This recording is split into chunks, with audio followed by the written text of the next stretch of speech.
Hi, welcome to Positive Being's Body of Work. I'm Billy Stern, and I'm here today with Joseph Kramer. He's the founder of the Body Electric School, and more recently, the new school of Erotic Touch. Welcome, Joseph. Thank you. Thank you. So, when I was taking your workshop on orgasmic yoga, you mentioned something about the unlived life of the body, and I was really intrigued. I had this immediate flash, like I knew exactly what you meant, but I want to hear from your own lips what you meant. Our society wants people to pay attention to the outside world, and so there's not a lot of focus within. As body workers, I'm interested in focusing within. So there's a whole life we don't live because we're paying attention to television, to internet, telephones, and it is where our wisdom is. We find out about our health, our intuitions about what's good for us and not. In fact, it's where our pleasure is, it's where love is. It's the life of our body. And so I call that the unlived life. People live out there. Yeah, I mean, I identified with it right away because I was an academic, went through and got my PhD in the history of art, and it was always about looking and thinking. And then when I became a body worker, it just shifted. All of a sudden, all this from the neck down that didn't used to be there, was there in a totally new way. When I first did the Celebrating the Body Electric, I was very resistant to it, partially because I had just come out of a course of chemo, and my hair was all a little stubbly and my ribs showed, and I thought no one's going to want to touch me. But actually, people, I wouldn't say they fought over me, but but people were really eager because it was so clear that I needed touch so badly. And actually, a bunch of the guys that I carpooled with afterwards said that they had voted me most transformed. But it was that experience, which was kind of an epiphany for me, that where I decided to first become a massage therapist and start Positive Being. All that happened the last afternoon of Body Electric. I created that class to wake up this unlived body. So the whole idea of breathing. The main way we control not paying attention is by not breathing. We don't go within. And by thinking, and by not touching, and by non-movement.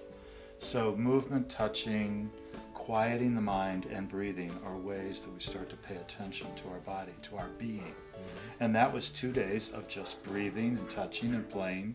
So tell me a little bit about body epiphanies that you've had. Like, how did you discover the unlived life of the body? I remember the first time I got a massage, and I was 25 years old in Berkeley. Somebody said, I just got back from Esalen, I took a massage class I want somebody to practice on. And I was nervous, I'd never had a massage, and I had a 2-hour massage that is the most powerful 2 hours in my whole education. I would give all of graduate school and high school and all this. I was studying philosophy, theology, mathematics, started studying massage. I had had a whole upbringing where I didn't pay attention to how I was living my life. I didn't pay attention to my own body. In the early days of AIDS, people got sick and died in 3 days. And I go, I can't believe this. Even with pneumocystis, they must have felt something in their body, or any kind of disease. But if your body's turned off, you don't even feel that. You don't even know you're going somewhere. What motivated me to start Positive Being was, first of all, my own experience where I didn't receive touch during the whole chemo period for like 2 years. Nobody saw me naked except my doctor. And when I came out of that, after the Body Electric experience, I decided that what I needed to do, what my calling was to bring healing touch to other people with AIDS, And since then, we've branched out a little bit, to bring it to queer youth and people who have other sort of life-threatening illnesses or conditions. But that idea of bringing it into my community, and it's really made a big difference for me. When I get all upset about the state of the world and feel like there's nothing I can do, I remember, well, I am doing something. I'm doing something really important.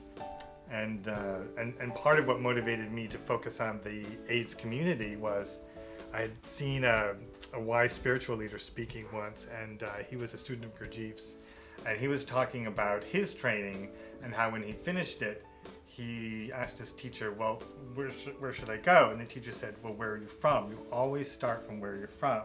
Don't rush off to some exotic place where you think people are needy. Start with your own community.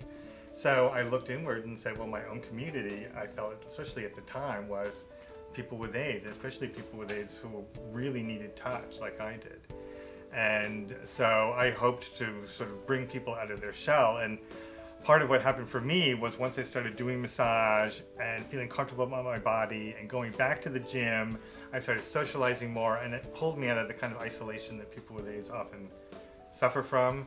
And so that's kind of our subcontext. You know, we're giving healing touch, but we're also trying to help people feel comfortable about their bodies and reintegrate into society.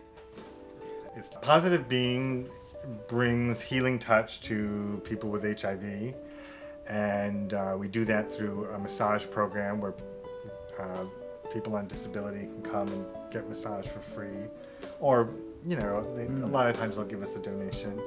And we also have the annual weekend, Exploring the Body Positive, up at Wildwood, designed to help them improve their self-esteem, to relate to each other in community, to learn how to tap into their own natural healing, both from within for themselves, but also touching each other. And it's something that we offer right now. It's an annual thing. We're hoping if there's enough interest that we can have it at least twice a year. Well, Joseph, thank you so much for being with us. My name again is Bill Stern, and this is Positive Being's Body of Work.